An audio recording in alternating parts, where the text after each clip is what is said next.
Hi, everyone, and welcome to our January Liberal Values Lab titled Unity, Not Uniformity. I'm just going to quickly read through the abstract and then we'll present ourselves, introduce ourselves.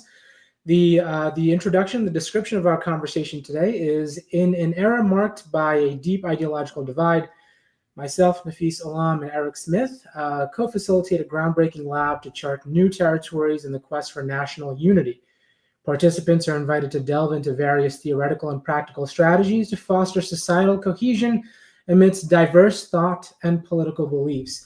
This lab is premised on the assumption that unity need not entail uniformity. Instead, it can emerge from a robust engagement with our differences. We will guide participants through the complexities of understanding opposing viewpoints without necessarily agreeing with them. And this approach acknowledges and values the rich tapestry of perspectives that define the national discourse. Participants will explore, we will explore various mechanisms for dialogue and engagement that can be applied in educational settings, local communities, and even at the policy level to encourage a more inclusive approach to national identity and coexistence. By the end of the session, we hope that attendees will be equipped with innovative tools and insights that aim to bridge ideological divides and pave the way toward a more unified society. And here we are. So I'll allow Erec to introduce himself, and then I'll introduce myself before we get started. Thank you, Nafees. Yes, I am Erec Smith. Where do I start? I am a former associate professor of rhetoric. I left academia in September. I am now full-time at the Cato Institute as a research fellow. I'm also the president of Free Black Thought, which is an organization that celebrates and showcases viewpoint diversity within Black America, right? It opposes the whole Black people are a monolith thing, you know? Mm-hmm. And although that's becoming cliche, people still act like Black people are a monolith. So we have to stick around a little bit longer. Yeah. No, it's I first learned of you before we met at the Fire Faculty Network Conference from the conversation you had at Heterodox Academy related to anti-racism. And I was really inspired by that. Many Black people, brown people, I identify more as brown, we have this feeling that we often get, the perspective is that we are a monolith. All brown people must think alike, vote alike, and so on and so forth. And really happy that you're such an outspoken leader in this arena. Not everybody's happy. Well, now, not everyone's happy, but I think it's important work, and I'm sure you'd agree. Yes. Yeah. So for me, my name is Nafees Alam. I'm currently an associate professor at the University of Nebraska. My focus is on viewpoint diversity, viewpoint and political diversities, particularly in social work. Also have a research agenda related to sports social work, which is a different topic for a different day. And for those who are watching, wanted to mention that you can leave your comments in IL Values X or YouTube, and then we'll be able to see them on the side here, and we'll be able to get some engagement with the audience there. And if it's all right with you, Erec, I'll get started by asking you the first question. Sure. Sounds good. So we've divided our conversation into several categories, 5 to be exact, and we want to address at least one question within those 5 categories. And so I'll start with this. What do you see as the primary drivers of the current ideological divide in society, and are these rooted more in cultural, political, or structural factors? My answer to that is a quote from John Locke. Well, my intro to that answer is a quote from John Locke, if you don't mind me reciting from an essay concerning human understanding. He writes, he was trying to figure out human understanding. This was supposed to be a work of epistemology, but he realized as he was writing and researching that he needed to talk about rhetoric. He needed to talk about language, because language is inherently problematic. He says, if we consider in the fallacies men put upon themselves, as well as others, and the mistakes in men's disputes and notions, how great a part is owing to words. and their uncertain or mistaken significations. We shall have reason to think this no small obstacle in the way to knowledge. But I am apt to imagine that, were the imperfections of language as the instrument of knowledge more thoroughly weighed, a great many of the controversies that make such a noise in the world would of themselves cease. And the way to knowledge, and perhaps peace too, lie a greater deal opener, his words, than it does. So I think the issue is rhetorical. Now, you can say, oh, well, the issue is, political disagreements. The issue is tribalism and things like that. Yes, but underneath all of that is rhetoric, is how we use language, or how we use language badly. I think people who are opposed to free speech the most adamantly opposed, and this is a hot take, I guess, will be called a hot take. I think people who are most adamantly opposed to free speech are just bad at it. Like when I was a kid and I realized I was never going to be able to dunk again, I hated dunking. Hated seeing other people doing it. I stopped watching the dunk contest. Hold on. I was upset, right? Because I couldn't do it, right? Okay. I think a lot of that's happening to a large degree with this. But I mean, that's only the beginning of my answer. We can stop there if you want. No, you can keep going. I love the dunk contest analogy, and just the fact that, so many of us, and this is a natural response to despise that which we cannot possibly be good at specifically. And, I'm very similar to you. I love playing video games, but I'll only play like Madden or NBA 2K. I don't like any other video games because I can't see myself, for example, as a soldier. If you tickle me enough, I will give up national secrets. So I'm not a soldier by any means. So Call of Duty doesn't appeal to me, but football games and basketball games, I identify better with that. So it makes a lot of sense. Okay. So, and you're talking about identity, right? Mm-hmm. Identifying with something familiar. A social linguist named James G. Capitalizes the word discourse to distinguish it from, a synonym with conversation or something like that. And he says that a discourse is the collection of values, attitudes, and beliefs in a particular community. And it goes from language to the clothes you wear, right? And he says a discourse is a kind of identity kit, right? So if you express the salient values and attitudes and beliefs of a particular community, you are telling people you are a part of that community, right? I think we label other people crazy or evil because they are immersed in a very different discourse community with different values, attitudes, and beliefs. They may have the same values, but they emphasize them differently. I think just recognizing that is a step in the right direction. I think that's what John Locke was trying to say. Merely recognizing, how we use language to build ourselves, not just our group affiliation and things like that, could go a very long way. Yeah, because people see the world through their discourses. They do. Kenneth Burke called it a deterministic screen. It's the lens through which you see the world is shaped by your discourse, right? So if let's say you have a deterministic screen ruled by the value of hate, when somebody asks you what time it is, you're going to say, "Wait a minute, are you testing my ability to tell time? Right? You think I can't tell time? Black people are stupid, right?" Just because I'm already my value is to hate the other people, right? So that's going to be my answer. And love would be, "Oh my God, you trust me to give you the time. That's fantastic." Exactly. Yeah, you know what I mean? So understanding that can go a very long way, and asking people why they have those values. Right? I wonder if there's an incentive to the polarization here. In that, I grew up in Michael Jordan versus Patrick Ewing, Bulls versus Knicks sort of era. And it wasn't so much about rooting for the Bulls, it was rooting against the Knicks. And it wasn't so much about rooting for the Knicks, it was rooting against the Bulls. So whoever team we needed to root for in order for our teams to win, that's what we would do. And I wonder if this polarization didn't exist, whether or not people would be incentivized to even get intellectually activated.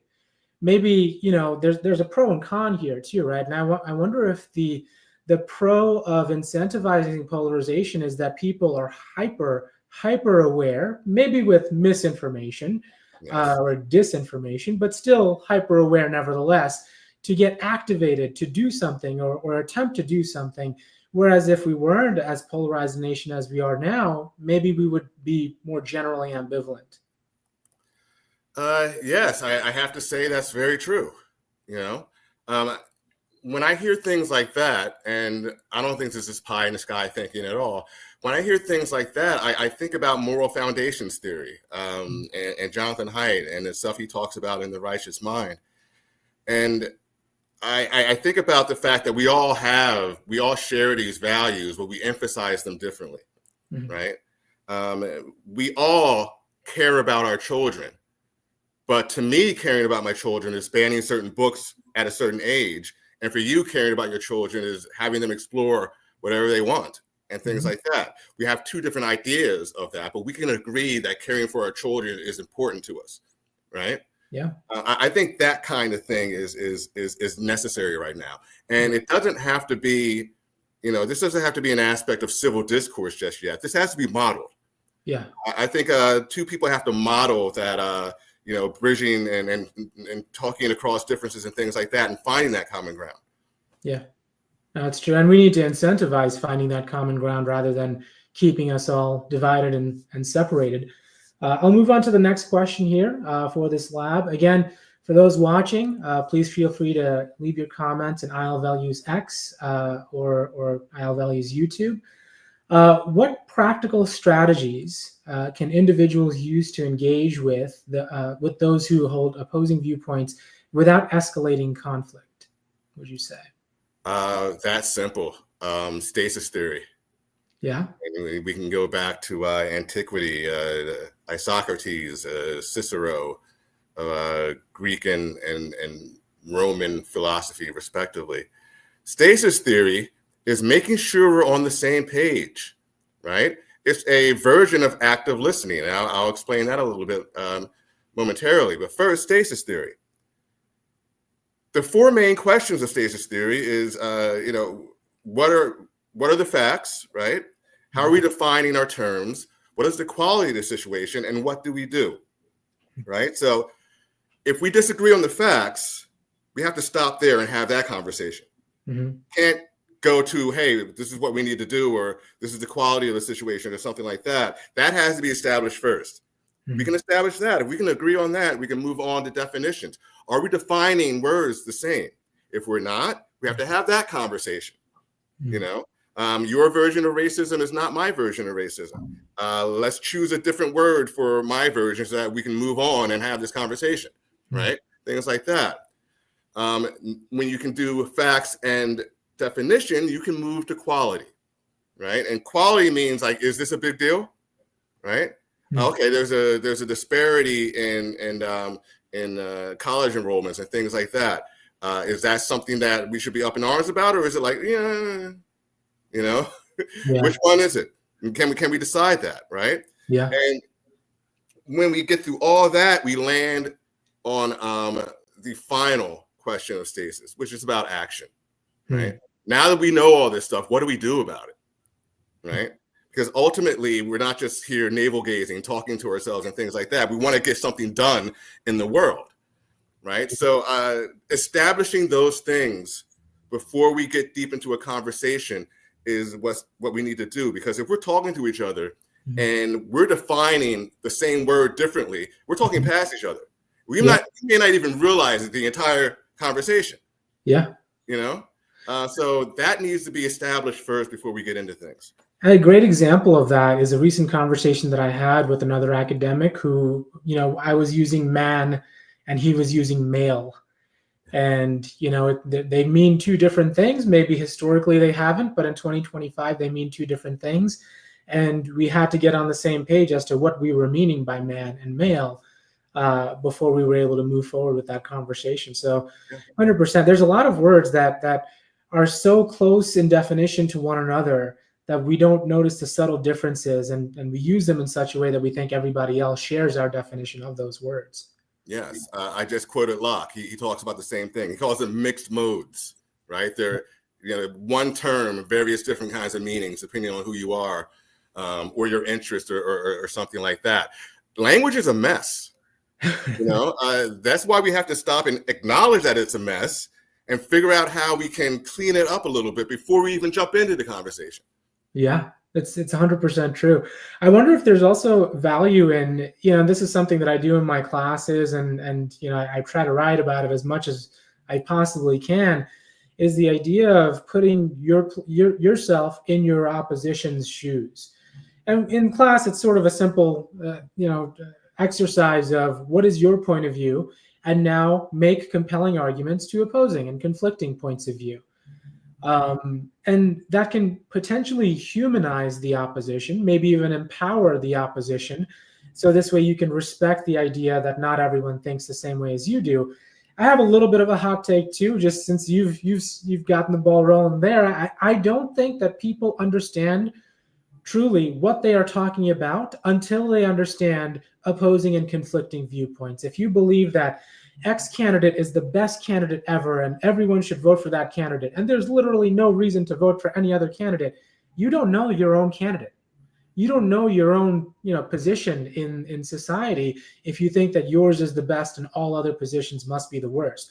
And so I try to encourage people to stay who you are. My classroom is not a cult, it's a classroom.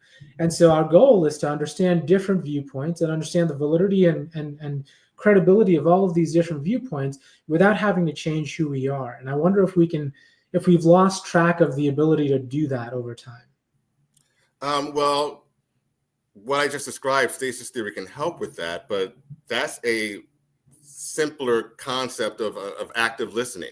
Mm-hmm. Now, when I talk about active listening, what I mean is checking to make sure you understand what the other person is saying before you move on, right? So it overlaps with stasis theory.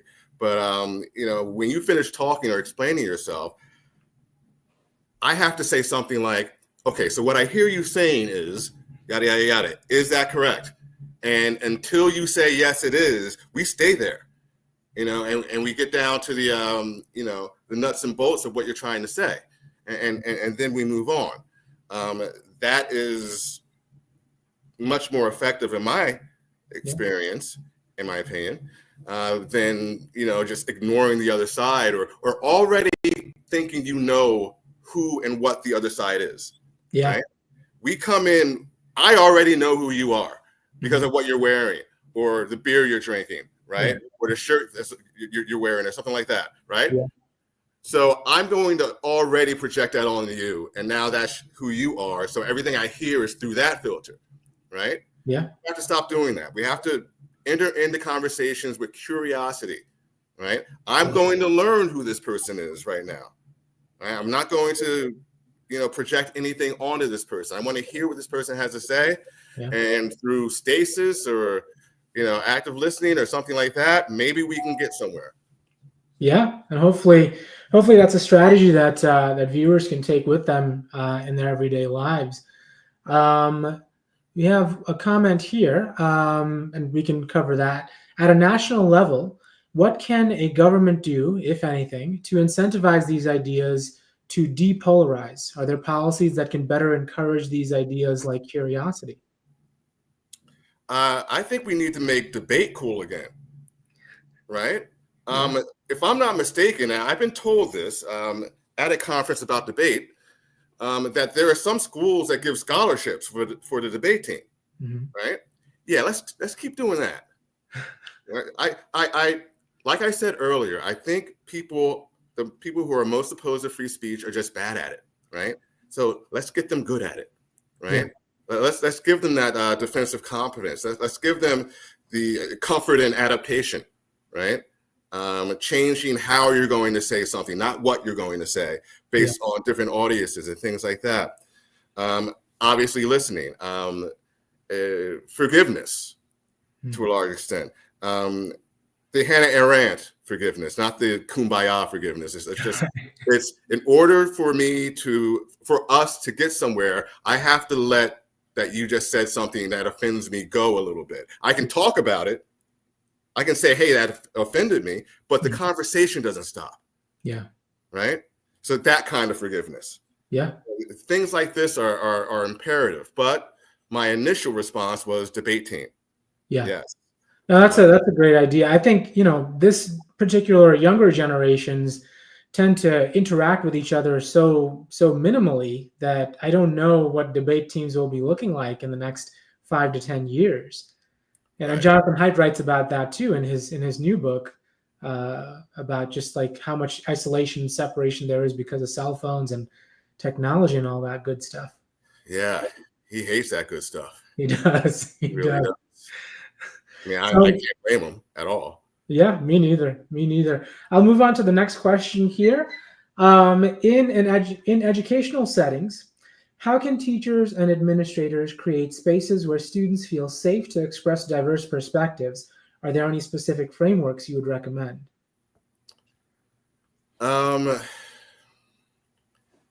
Frameworks don't matter if the educational teloi are different. What I mean by that is, and I think Jonathan Haidt talked about this too, recently. Are you about discovery and truth, or are you about social justice? Those things can overlap, but they can also be very distinct. Mm-hmm. If the truth flies in the face of your goals for social justice, are you going to ignore that truth? That's what's been happening. Yeah. Right. That's what's been happening. That's the woke tactic, quote unquote. Mm-hmm. And we need to get away from that. So what are people there for? Are they there to just listen to themselves speak, or are they there to really learn something, discover something new, to think about big ideas and things like that? Mm-hmm. So that's a difficult question, because how do you reconcile that, right? Well, I do wonder because there's an influx of activist teachers and activist professors that pay a good amount of lip service to intellectual neutrality and academic freedom, as long as students align with their idea of what that means. Right. I've had that experience when I was a student a long time ago that I've talked about, which then inspired me to be a professor to really create that neutral and inclusive network. But it's also like difficult because you have, and just to play devil's advocate here, you have 30 to 100 young minds thinking of you as the authority figure in your field. It's difficult not to let that go to your head and say, well, this is what I think of it, and since they think of me as the expert, this is what you should think of it too. It's really difficult to practice intellectual humility. And it's an active thing to practice intellectual humility, to say, students, I appreciate your respect. And this is the process that I use to come to these conclusions. And I hope you use the same process to come to different conclusions. And let's celebrate those differences. It's interesting. I'm diving into research on the rhetorical benefits of humor and things like that. And there's one study that concluded that the professors who are self-deprecating in a funny way are more popular than the other professors, right? Because you're doing two things. You're making the students laugh, and you're saying, "Hey, I'm just a dude," right? So I get what you're talking about with that intellectual humility, but the issue is the students aren't humble. I mean, I've been discovering that the students aren't. So I had a student, after I said in class, like, you can say whatever you want here, right? This is fine. This is a nest. It's a nest. And he came in my office and said, "It's not a nest. I can't talk. I'm a white male. I can't say anything in that class, and you know it." And I had nothing to say to him. So that's difficult. I hope that students and professors can see what's going on in society right now, and can see that there is a backlash, not just the Trump administration, right? Society. There's a backlash against what we've been calling woke for the last 5 years. Right? Perhaps that can alter their behavior, or at least their approach to conversation. Yeah, I think there's a lot that we can do in educational settings, which then become professional settings, because the students that we have will one day become professionals. We have another question in the chat. I'll just read it. There's a lot of talk that DEI is dead. Is it? DEI in many ways led to a lot of division and uniformity versus unity. Is there a unifying kind of DEI that we should consider? Is DEI dead? DEI has been defanged, right? I will say that. To use another analogy, if DEI was a soldier, he's out of bullets. Right? Yeah. That's how I put it. He's still there. He's not for long though, apparently. Right. He should either run or do some hand-to-hand combat if he can, but that's probably not going to work for him. Yeah, that's a bad place to be. Yeah, that's a bad place to be. Yeah, right? Completely defanged there. Yeah, I think DEI. So when DEI, diversity, equity, and inclusion. If we're really going to be about diversity, equity, and inclusion, I wonder if there's space here for viewpoint diversity, ideological equity, and political inclusion. I find and have found that DEI, whenever we begin to talk about viewpoint areas or ideological, political diversity, those conversations usually get shut down in favor of racial diversity, sexual diversity, gender diversity. And I wonder if that is a sort of, and you can help me figure this out, I certainly don't have an answer, but I wonder if that's sort of a neo-racism or neo-sexism to think that, if you don't share in our definition of DEI, then you are the racist, even though, I'm clearly not white. I'm not part of a dominant group from a racial perspective.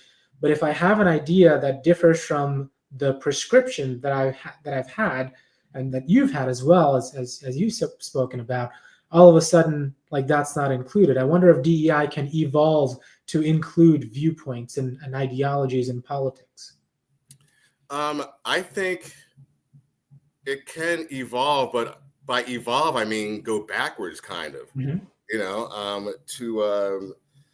the kind of activism I saw in my youth, which was still about equality, individuality, and self-reliance and things like that. It was a fight for the opportunity for life, liberty, and the pursuit of happiness, right? It wasn't demonizing the American creed. It wasn't demonizing life, liberty, and the pursuit of happiness, right? I would like to see that again. Yeah. Right. Because, and I see this in my field. Woke professors have a dilemma, right? They're supposed to be educating students to go out and be successful in a world that they hate. Yeah. Right. Yeah. One professor was brazen enough to say, like, listen, I don't like the world you're going into, so I'm not going to prepare you for it. Wow. You can forget about all that stuff I'm supposed to be teaching you. I mean, you can learn it if you want, it's really a shame, but I think there are ways to let students know that with certain resources and certain skills, you can navigate this world as successfully as anybody else, right? And it's not doom and gloom, right? It's positivity and positive self-regard. I wonder if society is in a place right now where there's much greater virtue in victimhood than there is in victory. And so there's an incentive to play the victim, even when you're not. We see a lot of celebrities doing this, and people in a great deal of financial and social privilege trying to play some sort of victim card in order to get people to feel sorry for them. I wonder if that's how society has shifted. And so Charlie Munger used to say, late Charlie Munger, show me the incentive and I'll show you the outcome. If there is today more incentive in being a victim than to be victorious, then you can imagine why more people would want to find some angle to be a victim as opposed to winning. Yeah, and that goes double for academia, right? Where it is a virtue of sorts. But again, I think modeling, being a victor as opposed to a victim, right, can also go a long way. Here's what can happen if you don't have this victim mindset, right? If you're not waiting for somebody else to come in and change things so that you can be happy, here's what can happen, right? Here's what can happen if you have the proper rhetorical skills to navigate society and negotiate things and be persuasive. All you need are the tools, right? I think we need to start modeling that. I think we need to start saying that as often as possible, right? And I think we need to make being a victor cool. Yeah. Victim. Yeah, I agree with you 100%. And I think, eventually the pendulum will swing back and forth as it has over the centuries. But right now it does seem like it's cooler to be the victim than the victor. I'll move on to the next question here. What are some of the risks or pitfalls of trying to foster unity in a polarized society? How can we mitigate these risks? What are the risks of a polarized society, or trying to be unified in a polarized society? Yeah, what are some of the risks or pitfalls of trying to foster unity in this polarized society? Well, you mentioned how tribal people are and how demonizing the other team, as it were, strengthens your sense of identity and things like that. That's one pitfall. Another one is, demonizing somebody in your tribe for having the gall to listen to somebody outside of your tribe, right? The whole traitor thing is also there. People hate that stuff, right? And they may treat a traitor worse than they treat somebody from the other group. Somebody from the other group's supposed to be opposed to us, right? Not you. You're supposed to do everything we do, right? So we're going to come after you harder. I experienced that myself. Being a person of color who's saying this stuff is stupid was not palatable to a lot of the woke people in my field, regardless of color, black or white. Yeah. Right? So I've seen that yet another pitfall. Yeah. And I wonder if from an economic standpoint, one of the pitfalls could be that if you're willing to work with the other side, whatever it might be, usually politics comes to mind, but it doesn't have to be that.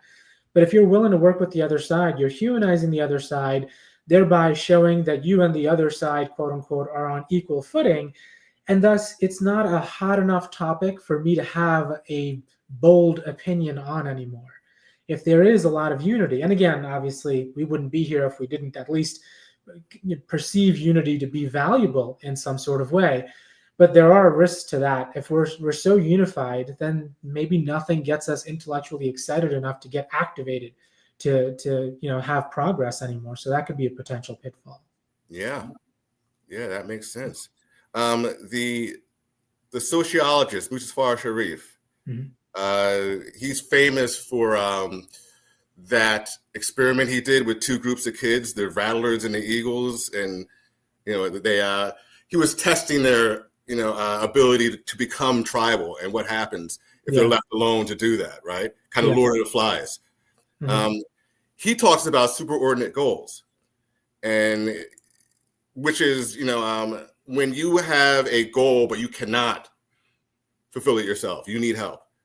So you work with other people to do it. There are groups who want certain things, but they can't do it by themselves. So they work with other people to do it. Not only is that efficient, but it breaks down stereotypes. It breaks down xenophobia, right? People get along more when they're working side to side on something they both care about. Yeah. Right? The ultimate superordinate goal is if aliens attacked. Yeah. Because then I hate your entire group, but we got to be friends now because we're going to die otherwise, I think back in 2020, I wrote an article about what is more likely to bring us together, a common enemy or a common cause. And everything that I studied suggested common enemy is a stronger glue than a common cause. And it's funny you mentioned aliens, because I talk about aliens at least once a week in my classes, especially when we get really just divided. We have some really hot conversations in ethics, as you can imagine. And so, all of these heated comments from student to student, sometimes even student to professor, I asked them, well, would we have these conversations if we were, Armageddon, there's this huge asteroid coming. The Chinese, the Russians, and the Americans all have to group together and come together. I promise you they will. I promise you they'll be besties for at least the year or two that we have to figure out how we survive as a species. But I think humans are obsessed with difference. Like if you and I are on the basketball court together, a football field together, I'm scouting you and you're scouting me, trying to figure out, is he fast? Is he strong? Where do I have him? Where do I not have him? And we're obsessed with the differences. And no matter how alike we become, those tiny little differences will be what we focus on. And I wonder if like that's why one of the reasons why we are so polarized is that maybe we are naturally inclined to focus on the difference as opposed to the similarities. Yeah, perhaps. And I'm no evolutionary psychologist, so I'm veering slightly out of my lane right now. But aren't we kind of hardwired to see the things that aren't normal? Yeah. So that we can make sure we don't get eaten Mm-hmm. by a fierce animal or something like that. I mean, it's kind of in there. And knowing is half the battle, right? At least we know that about ourselves. Exactly. And we can take that knowledge into every conversation, like Locke was saying, and be careful, and make sure we're talking about the same things and make sure we have similar goals and things like that. Yeah, that makes sense. We have another question from the chat. Going back to a conversation we were having related to victimhood, the virtue in victimhood versus victory. The commenter fears that those ideals suggest that woke ideologies are then far from dead. And the question is, are teachers modeling being a victor or modeling being a victim? Well, it depends on where you are. I think in certain fields, the victim disposition is being modeled, and most of the time, anyway. Yeah. In other fields, not so much. But I mean, academia is a problematic place for stuff like this. So I don't think. I mean, I'm not psychic. I'm not omnipresent, right? I don't know, every teacher's habits and things like that. But it seems like the victim thing is still winning in academia. Yeah. Right? And I would agree with you there. It does seem to me that, and some of the most privileged people with PhDs and maybe not millions of dollars a year, but, gainfully employed people who are certainly more than making ends meet will find ways to play the victim card and then have people feel sorry for them. In a way, they're being both sword and shield, by being able to throw rocks at other people, but claim that no one should throw rocks at them because they still are the victim. It's this sort of like cheat code almost where you're able to attack and not be attacked. Yeah. Let's go on to the next question here. What does a more unified society look like to you, and what are the markers of success in national cohesion? For me, a unified society here in America, undergirded by classical liberal values and things like that, is a bunch of people doing their own thing and not getting in the way of other people doing their own thing. So we're unified in our diversity, so to speak, right? So, if I want to join this group, or I am a part of this group, we're doing our own thing, right, over here. As long as we're not hurting anybody, right, we can continue to do that, right? Individuals can do what they want, right, unless it's hurting somebody else or a group or something like that. I think embracing that idea, the autonomy of a group and the autonomy of an individual, that's what unity could look like in our country anyway. Yeah. Right? And that's what I want to see. Those things have been demonized. Yeah. Right? Individuality, doing your own thing, not wanting to be part of the group, but wanting to be whoever you want to be, right? that has been demonized. You are suffering from false consciousness if you think like that. And that is a big problem, right? Yeah. If you want to destroy society, that's how you do it. Yep. Everybody has to be a part of the group. Anyone who isn't is considered some sort of an infection. Yes. That needs to be inoculated.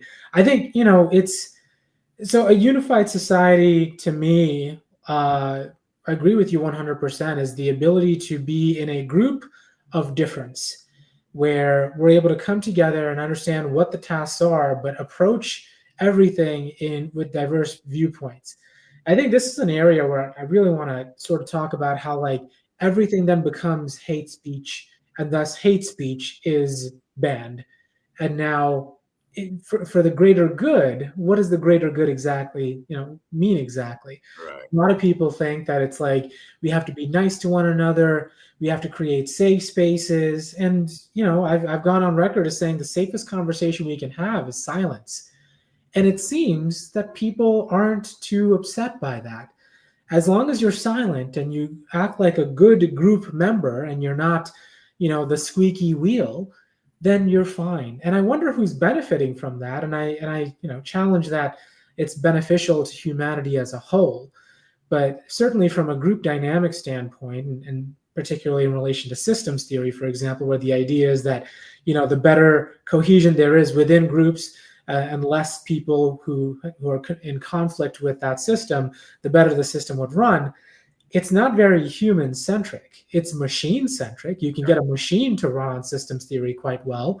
But to expect humans to just shut up and do exactly what they're told and do what's in the best interest of the group, even if that's at the detriment of their individual goals, that's not very humanistic. No, it's not. And I don't want to live in that world. Yeah. Right. I mean, I don't want to live in a world where I am only allowed to do this, that, and the other thing, and everything else has been demonized or outlawed, or something like that. I don't want that world. I want a world where we can deliberate with each other, right? We have the rhetorical skills to express what we want to express as persuasively as possible, and listen to the other person respond. Right? The response is the key. We're not letting that happen, right? I always say, like, if you want to call me an asshole throughout the whole conversation, go ahead, as long as I get to talk back. Right. Exactly. Right? Call me whatever you want.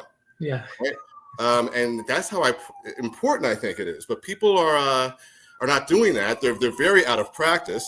I apologize. I live in the noisiest place in DC. It's okay.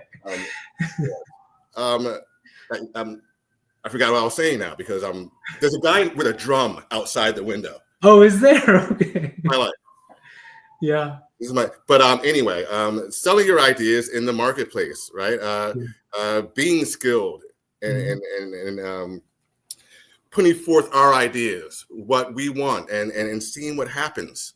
If we put it out there, seeing how we hone our ideas because somebody else is scrutinizing it. And talking back to us and letting us talk back to them. Right. I think local politics is another thing we need to make cool. Right. A lot of us are watching CNN and we're talking about the federal thing and nothing we can do about that. And we feel powerless. We feel like we have no agency. Yeah. We do at the local level, right? Municipal level, even the state. Right. We do have that ability to make a difference. We are free to run for office, right? And convince people through our words that they should vote for us. Yeah.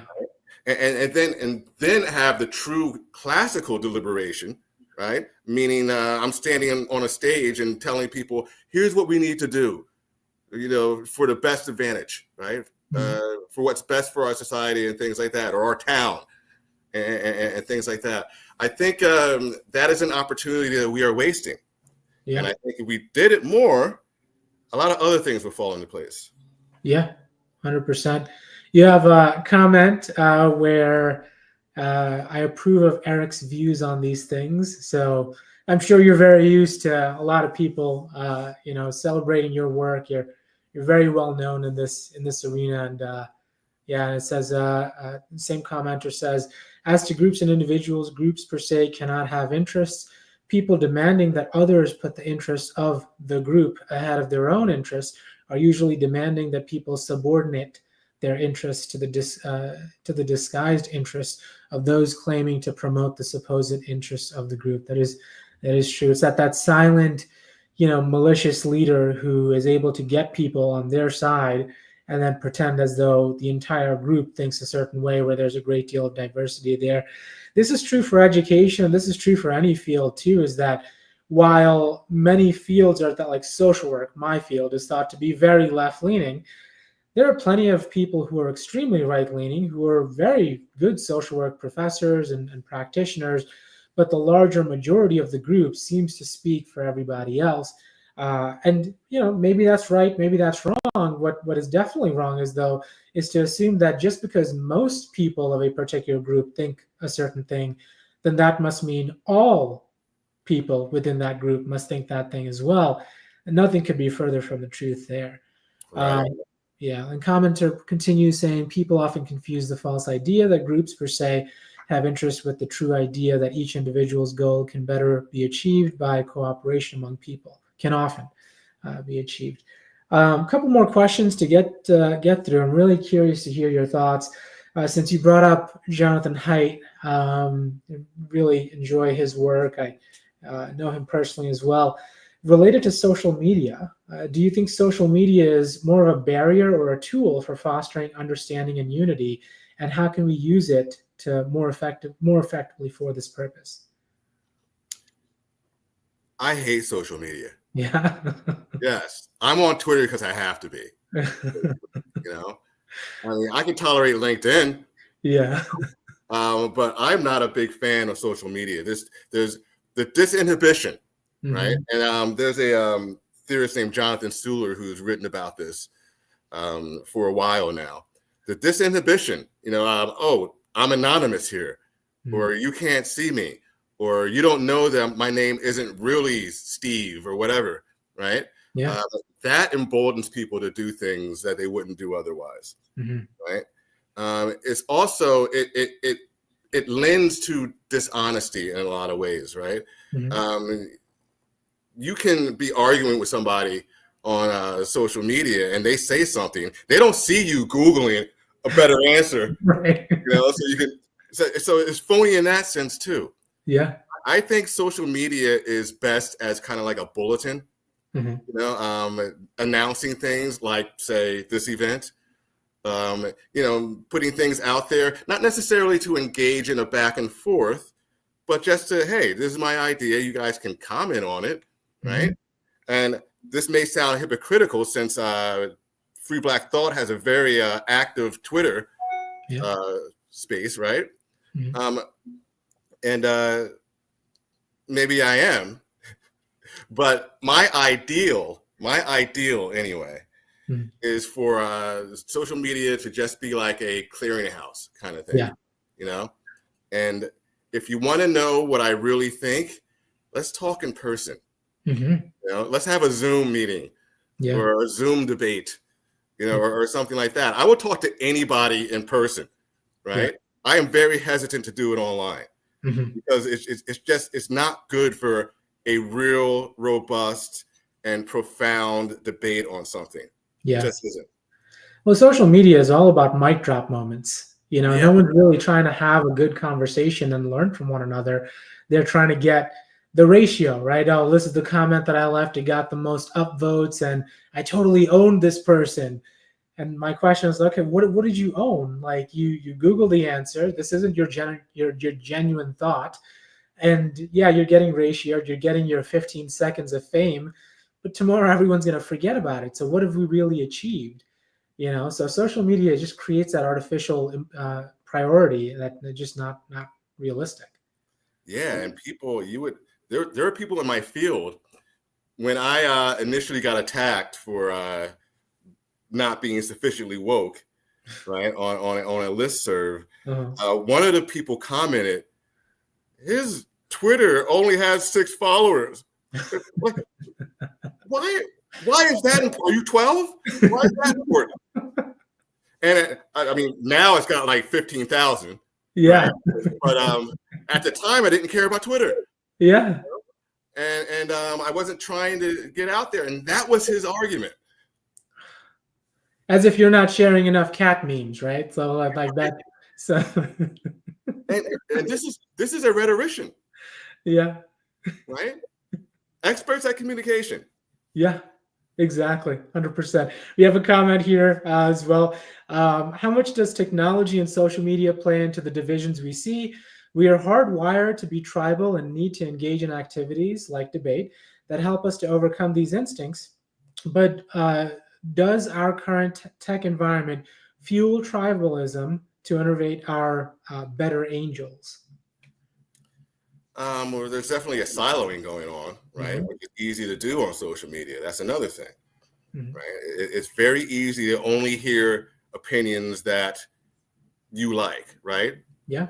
Algorithms do this for Yeah. you, Yep. you know? So yet again, another reason why I don't like social media. Yeah. It's Because it's all confirmation bias. Like you're, on TikTok or Twitter, on Instagram, whatever you're spending seconds viewing, you'll get more of that. And your worldview changes and you think that everybody else sees the same things that you're seeing on your social media. And thus you're amazed. How right, could you possibly think differently from me? Don't we have the same Instagram? Don't right, we have the same TikTok? No, we actually don't. right, Yeah. exactly. And that speaks to the whole discourse thing I was talking about earlier. Yeah. Somebody isn't crazy, they've been socially constructed in a different community than you have, with different values and beliefs and things like that, and they think you're crazy. Exactly. Right? Exactly. So we'll hopefully leave on a positive note with the last question here. You have 9 minutes left. What gives you hope that unity, even amidst deep ideological differences, is achievable? What gives me hope that unity is achievable? Yes. I don't know. A lot of people out there trying to make it achievable. That's what gives me hope. Yeah. Right? Cato is one of those places, right? We don't abide by a particular political party, but we do abide by classical liberal values like the primacy of reason, like conversation and debate to figure out the best ideas to move forward. As long as people are out there doing that, and they're doing it as often as possible, and they're having webinars like this, and they're doing radio spots and TV spots and things like that, that gives me hope. Yeah. Because I think we're multiplying. Mm-hmm. There are more people now than there were 5 years ago. Yeah. Right. And maybe there'll be more in 5 years from now. Yeah. The work that Cato Institute's doing, Free Black Thought, Institute for Liberal Values. I've been working with Heterodox Academy, Foundation for Individual Rights and Expression, pro social workers. There's so many different organizations that are recognizing, and people, not just organizations, but people that are recognizing, there's a great deal of value to different viewpoints in the room. And I think we've had a moment of that indoctrinating echo chamber being the top priority. No one disagrees with anyone. We have that wonderfully safe space. And then what we realized is that we're not really progressing forward much. We're staying stagnant because everyone agrees with one another, and then we just go out for coffee, and we all think we're all amazing. Yes. And then now we've gotten to a point where we realize that stagnation, and we're welcoming differing viewpoints, still with a little bit of resistance, because it does. No matter where you are, academically, intellectually, emotionally, it's always going to feel some kind of way when someone disagrees with you, and you're like, "All right, let's do this thing." Yeah. But we're creating more spaces for this sort of openness, and I think that's what gives me hope too, is that these sorts of organizations are being thought up of. They're gaining more in popularity, and more people are becoming affiliated with them, whether as advisors or fellows or scholars, and and it's going to have an impact from a policy and education standpoint. I agree with everything you just said. Yeah. Brilliant. Fantastic. Yes. So I think it'll be a good future. I think we still have to keep our foot on the gas, though. We can't start celebrating just yet. Oh, definitely. And we also have to show people that we're not backing down. Right. Right. A lot of the tactics the liberal tactics that we see are basically bullying. Right. Trying to get people to shut up out of, embarrassing them or degrading them in public. Right. The degradation ceremonies. That's what these are. These struggle sessions. They're degradation ceremonies. Yeah. We need people to be like, go ahead, degrade me, man. Yeah. That's cool. Yeah. Come at me. Let's do this. We need to model that too. Yeah. And I think, from an academic standpoint, professors using that self-deprecating humor and showing that, this is an article that I wrote, it was published, and I was totally wrong on this, totally wrong on that. It helps students understand that, imperfection is what it's supposed to be. Imperfection in many ways is perfection. Yeah. And if we're able to lean into that, authority figures like you and I and everybody else, in these sorts of areas, if we're able to lean into our imperfections, we can model that behavior for future generations to say, I'm imperfect too, but here's an idea that I have. It's not fully, vetted or anything like that, but I wonder if this might be something that works. It's about 50 to 60% thought out. I need help with the other 40%. That humility can be so helpful. Yes. Yeah. Well said. So hopefully we're looking at a good future there. Anything else you want to say in the last 4 minutes here? I think we're going to be staying here for that period of time. No. Yeah. I think that's about it. Sounds good. We've made some good time here. I just want to say, personally, it's been a pleasure speaking with you. I've followed your work for quite some time.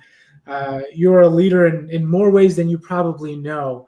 I've cited you in a lot of my papers in the past, especially when I've worked to talk about how brown people like myself can think very differently from what most brown people are supposed to think.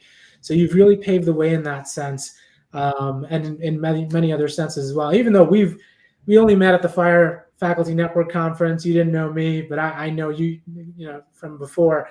I really hope that you'll continue doing the work that you're doing. You're inspiring more people than you'll ever know. Thanks. That's good to hear. It's good to hear some confirmation about what I'm doing and the effect it's having.